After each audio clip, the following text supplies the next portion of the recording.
चिकित्सा पाई मुंबई जिबे नवीन पट्टनायक चिकित्सा पाई विशेषज्ञ परामर्श रे मुंबई जिबे नवीन कोकिलाबेन धीरूभाई अंबानी हॉस्पिटल ले 22 तारिख रे सर्वाइकल आर्थराइटिस समस्या नहीं चिकित्सा हेब एने सोशल मीडिया एक्स रे सूचना देइछंती नवीन पट्टनायक श्री जगन्नाथ का आशीर्वाद और ओडिशावासी शुभेच्छार सुस्थ हो फेरिआसी पुनर्बार समस्त सेवारे नियुक्त हेबे बोली नवीन लिखिछंती। मुंबई रे नवीन को चिकित्सार कोऑर्डिनेट करिवे प्रसिद्ध हार्ट विशेषज्ञ डाक्टर रमाकांत पंडा। डाक्टर पंडा नवीन को व्यक्तिगत डाक्टर मध्य अछंती। एशियन हार्ट इंस्टीट्यूट चेयरमैन अछंती डाक्टर रमाकांत पंडा। चिकित्सा क्षेत्र में तांकर अवदान पाई 2010 रे तांको पद्मभूषण रे सम्मानित करा दैथिला।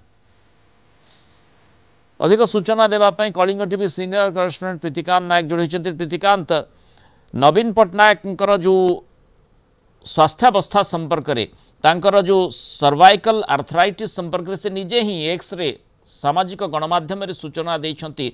निश्चय ओडिशावासी चाहिए सी खूब शीघ्र सुस्थ हो फेरंतु एवं जो भली भाव में जो चिकित्सा कथाटी कह जाउछि कौन हो पारे एवं किभली भाव में तांकर चिकित्सा करा जिवो से संपर्कित तथ्य कौन रही? देखो पूर्वतन मुख्यमंत्री तथा विरोधी दल नेता नवीन पट्टनायक आज एक्स रे जो सूचना देइछंती आसंता 22 तारिख दिन मुंबई रो कोकिलाबेन धीरूभाई अंबानी हॉस्पिटल रे तांकर सर्वाइकल आर्थराइटिस ट्रीटमेंट हबो।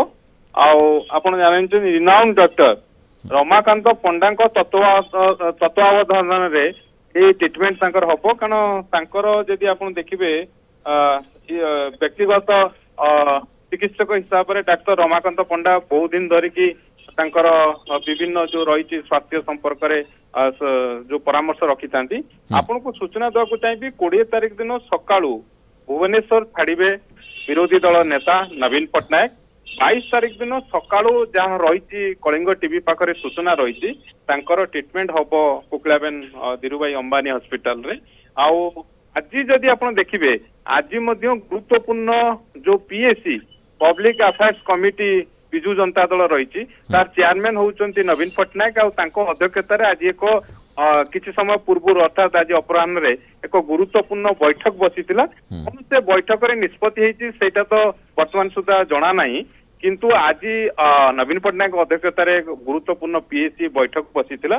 द्वितीय कथा आपन को रखिया को चाहिए आपण जो रही व्यक्तिगत चिकित्सक डाक्टर रमाकांत पंडा जने रिनाउंड डॉक्टर सारा भारत वर्ष नुहे विश्व में ख्याति रही हार्ट कार्डियक सर्जन हिसाब से ख्याति रही किंतु एशियन हार्ट इंस्टीट्यूट रो चेयरमैन भाव से कार्य करुचंती किंतु तांको समन्वय रे ए ट्रीटमेंट जो नवीन बाबू जो ट्रीटमेंट होवा को जाउचंती सर्वाइकल आर्थराइटिस ए संपर्कित तांकर जो कोऑर्डिनेशन माध्यम रे ये ट्रीटमेंट हेबे नवीन पट्टनायक हेबे।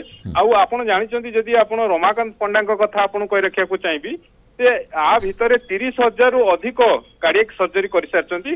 बड़ बड़ विशिष्ट लोक मानकर जेमिति पूर्वतन प्रधानमंत्री मनमोहन सिंह को आरंभ करके अनेक जो ख्याति संपन्न व्यक्ति मानकर मध्य से तांकर ट्रीटमेंट करिसंती।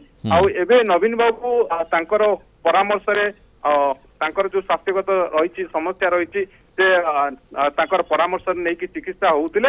आउ एबे ए जो सर्वाइकल आर्थराइटिस संपर्कित जो ट्रीटमेंट हवा को जाउचंती तांकर तत्वावधान से हेबे ट्रीटमेंट हेबे कोकिलाबेन जो धीरूभाई अंबानी हॉस्पिटल मुंबई रही। तेणु आसंता 20 तारिख रे से भुवनेश्वर छाड़े नवीन पट्टनायक छाड़े 22 तारिख दिन सकाळू ट्रीटमेंट हम। तेणु ये रही आपड़ जदि एक्स रे देखिए नवीन पट्टनायक आज जो सूचना रही महाप्रभु जगन्नाथ आशीर्वाद और ओडिशार जो भाई भौणी मानकर शुभेच्छा सहित रही से खूब शीघ्र फेरी आसिक समस्त सेवा पुणी सामिल हेबे ये आशा रखुचे। एक कथा आज सोशल मीडिया रे अर्थात एक्स रे से सूचना देइचंती समस्त मध्य चाहिए जे खूब शीघ्र नवीन बाबूंकर चिकित्सा हेउ एवं से तुरंत एवं से ठीक होई ओडिशा को फेरंतु एवं जमती निजर कार्यधारा जारी रखिंट से भली भाव में जारी रखु। धन्यवाद प्रीतिकांत आलोचन आम सहित रही। एवं देखने वरिष्ठ नेता संजय दास वर्मा ए संपर्क में कौन सूचना देइछंती?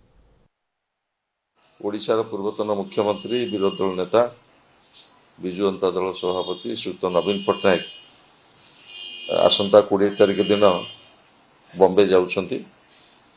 बॉम्बे रे कोकिलाबेन धीरू भाई अंबानी हॉस्पिटल रे तांकर सर्वाइकल आर्थराइटिस चिकित्सा करा जिवो तांकर व्यक्तिगत डॉक्टर रमाकांत पंडा कोऑर्डिनेट करछन्ती तांकर चिकित्सा व्यवस्था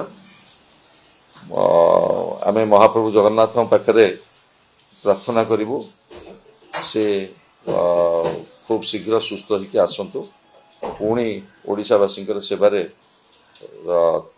तांकर समग्र जीवन समर्पित हो जगन्नाथ पाखरे यही कामना करी।